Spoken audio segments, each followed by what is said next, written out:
I'm Tony Princiotti with another strange encounter in classical music. Today, it's the story of Verdi and the overly familiar fan. If you're a big celebrity, how do you address fans who love what you do so much that they seem to think they know you personally?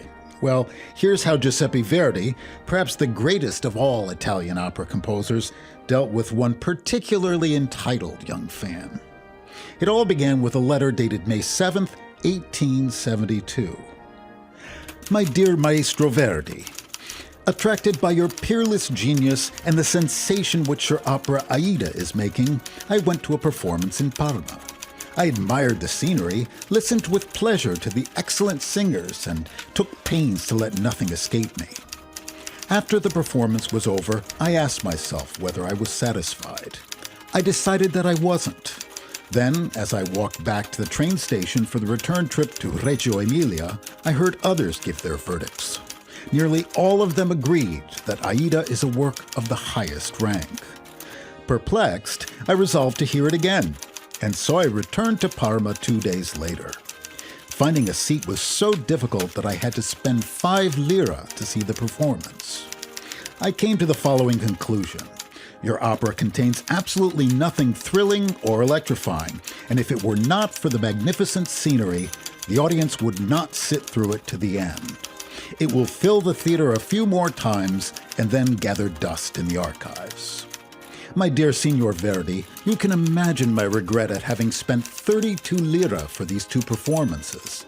Add to this the embarrassment of being dependent on my family, and you will understand that the loss of this money preys on my mind like a terrible specter.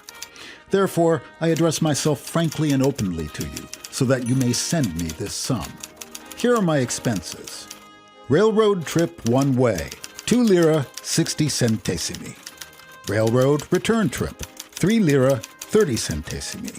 Theater tickets, 8 lire. Disgustingly bad dinner at the train station, 2 lire. That makes 15 lire 90 centesimi. Times 2, the final total is 31 lire 80 centesimi. With the hope that you will extricate me from this dilemma, I am yours sincerely, Prospero Bertani, via San Domenico No. 5, Reggio Emilia. Verdi responded by writing to his publisher, Giulio Ricordi, and asking him to serve as an intermediary.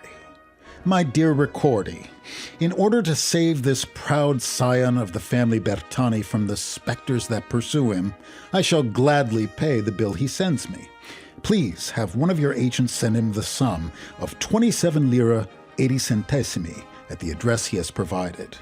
True, it isn't the whole sum he demands, but for me to also pay for his dinner seems a bit much. He could just as well have eaten at home. Of course, he must send you a receipt, as well as a signed written declaration promising to never hear another one of my operas. This will ensure that he won't expose himself again to the danger of being pursued by specters. It will also spare me further subsidizing his train travel, as my service in the noble cause of art does have its limits. As ever, Verdi. Bertani was extremely gratified by Verdi's response and solemnly pledged to never attend another one of his operas.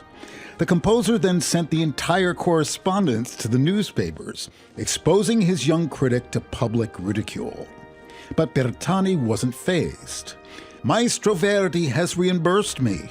This clearly means that he has found my opinion of his Aida to be correct. An old Bertrand Russell quote comes to mind. The problem with the world is that fools and fanatics are so sure of themselves, and wiser people so full of doubt.